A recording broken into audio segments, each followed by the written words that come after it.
Il leur dit : « Comment se fait-il que vous m'ayez cherché ? Ne saviez-vous pas qu'il me faut être chez mon Père ?» Quand Joseph découvre Marie enceinte, il hésite à se marier. En songe, un ange lui dit d'avoir confiance. L'enfant que Marie attend, c'est Jésus, le Fils de Dieu. Peu de temps avant la naissance, Marie doit suivre son époux à Bethléem pour se faire recenser comme l'exige la loi de l'empereur. Après plusieurs jours d'un voyage épuisant, ils arrivent à Bethléem. La petite ville est bondée. Joseph ne trouve qu'une étable pour passer la nuit. Et c'est là, dans l'étable, que Jésus vient au monde.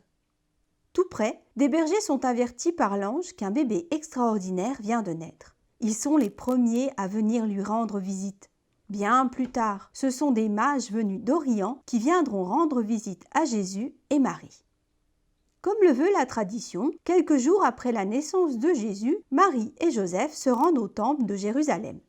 Ils y rencontrent un vieil homme, Siméon, qui est tout heureux car il sait que Jésus est le sauveur que le monde attend. Il annonce à Marie qu'un jour, elle souffrira beaucoup dans son cœur. Le roi Hérode, lui, prend peur à l'annonce de la naissance d'un nouveau roi. Il décide de faire mourir tous les enfants de moins de 2 ans. Avertis par l'ange, Joseph et Marie s'enfuient en Égypte. En rentrant, quelques années plus tard, ils s'installent à Nazareth. C'est là que Jésus grandit. Alors que Jésus a 12 ans, ses parents décident, avec beaucoup d'autres familles de Nazareth, de partir à Jérusalem en pèlerinage pour la Pâque juive, une grande fête de plusieurs jours avec des gens venus des 4 coins du pays et bien au-delà. Après plusieurs jours de fête, sur le chemin du retour, Marie constate que Jésus a disparu. Joseph et elle le cherchent parmi les groupes d'amis, parmi la foule. Personne ne l'a vu. Fous d'inquiétude, ils finissent par faire demi-tour et retournent à Jérusalem. Dans la ville, ils cherchent Jésus et finissent par le retrouver, dans le temple, assis, au milieu des prêtres et des docteurs de la loi.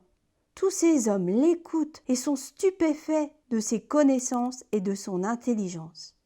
Marie est soulagée et tout émue d'avoir retrouvé son fils. Jésus, lui, est surpris des soucis qu'il a causés à ses parents. Pour lui, c'est une évidence, sa place est dans la maison de son père, le temple, la maison de Dieu. La famille rentre à Nazareth. Marie n'oublie pas ce qui s'est passé à Jérusalem. Elle sait que son fils n'est pas un enfant comme les autres.